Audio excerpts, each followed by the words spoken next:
What is up, guys? Today I want to talk to you guys about a few of the things that I just hate about my Subaru Outback. And there's not too many, but there's a list. And so today I'm going to bring you guys the top 5 things that I hate about my 2005 Subaru Outback XT Limited Wagon.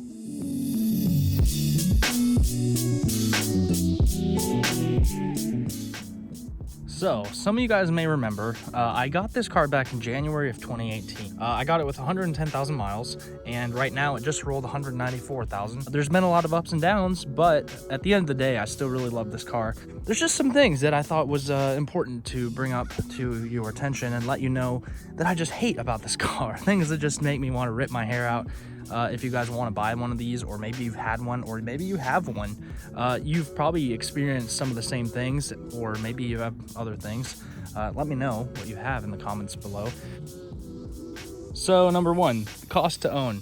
Now, this has a couple branches on it. However, when I say the cost to own, the biggest thing that I have to say is coming from a Toyota Camry, obviously, it was a huge difference. But something you don't realize until you get one of these, the XT specifically, is the maintenance cost is going to be pretty heavy. You definitely need to take care of these things, and it's usually recommended to do your oil changes like every 3,000 miles.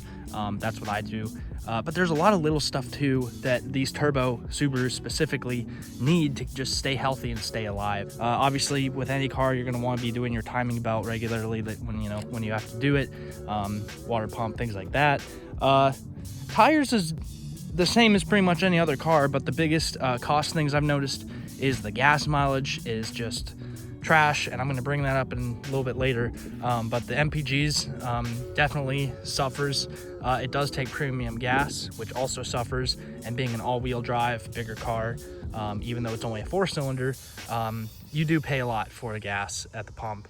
And since I daily drive it, there's just, I don't know, a lot of money needed to keep this thing running. Number 2 is interior quality. Now, this is something that I usually wouldn't pick on about this car, but this generation specifically, especially compared to the generation before it, the interior quality is not as great. It's still pretty good, but there's been a lot of things that I've noticed with this interior that really bother me. Most of them are car specific. One of them being these dashboards are known to have sticky dash, which mine luckily does not have, but they also crack really easily. Some of this was done when I had my airbag recall done a while back. You can see where they were picking at this, and then they also did this big thing here. But the rest of all these cracks and stuff is just it's just very brittle, and it's really annoying. There's a nice crack right there, right there. And I've seen on so many of these cars, these dashboards just cannot stand the test of time. And especially living in Texas, I guess it makes it harder. But even the air vents, nice like crack right there. This is busted. This one had busted, but I actually replaced it. And then just recently, the one on the other side cracked as well on the top. So that's my biggest gripe about the interior. Also, the leather around this shift boot is always known to get really gross and come apart. The little rubber piece that's supposed to be on the e-brake also rips off really quickly. And then the center armrest usually shrivels up like bacon, and mine is okay, but I've seen a lot of these cars again over time. These things just get gross. And one of the last real interior quality concerns, I would say, aside from the steering wheel, and again, this one I've taken pretty good care of. Actually, I bought separate. The leather on these really loves to just get eaten up and destroyed. Again, they are older cars, and again, living in Texas, it's harder on them. But the wheels get destroyed, and something else is the black plastics on like the doors, or even here. The coating on it starts to wear away, and it chips, and it gets pretty nasty pretty easily. The door handles as well, I've actually repainted, but you can see all the scratches, and this gets to be a sticky, gross texture. But other than that, the inside of the car is decent. Now, number 3 has to be gas mileage. This car does not average much. In my car specifically, I average about 15 miles per gallon, and I do a lot of mixed city and highway driving. Being all-wheel drive, being a bigger car, having the turbo, your mileage is not going to be that amazing. But it really is pretty it's pretty trash. And like I said, using premium gas, it just kind of adds to the fire. And it's just, I would love to have the MPGs and the fuel economy that my Camry used to get, but obviously 2 different cars, can't really ask for everything. Although in the newer Outbacks, they do way better, but just a little gripe. Now, number 4, common problems. There's a couple things about these cars specifically that I've had go wrong. They're very common across this platform, this generation. The first one being the headlights.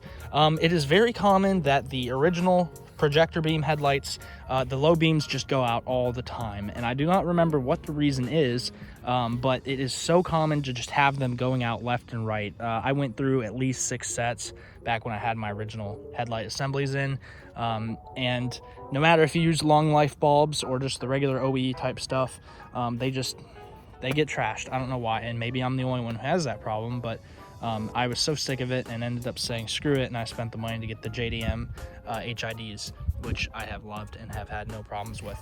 The second thing is the door lock actuators. I've actually replaced all 4 in this car, and basically what happens is over time, the lock actuator, I believe, it gets seized, and when you try to open the door, the handle feels real weird, and then when you try to close it, it won't latch. It'll like bounce back, and sometimes it'll get to the point where if you closed it, it'll lock and you can't unlock it again. You can't open it again.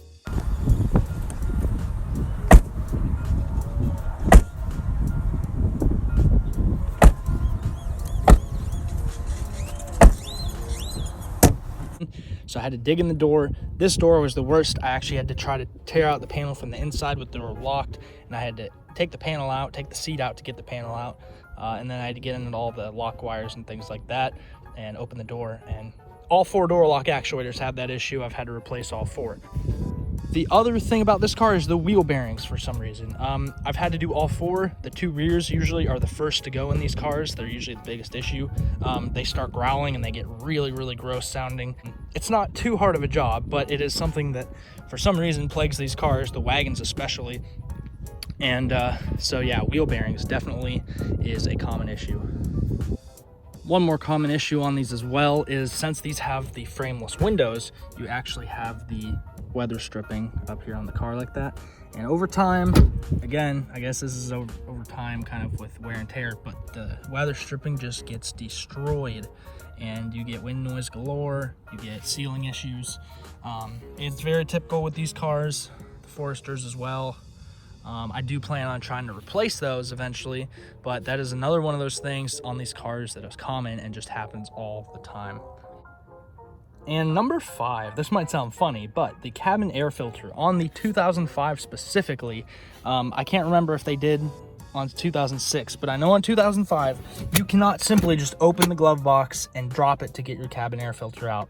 You have to take this whole piece apart. You have to take this apart, take your center console out so you can remove this piece here. You drop the whole glove box. You have to do, it's a pretty extensive procedure.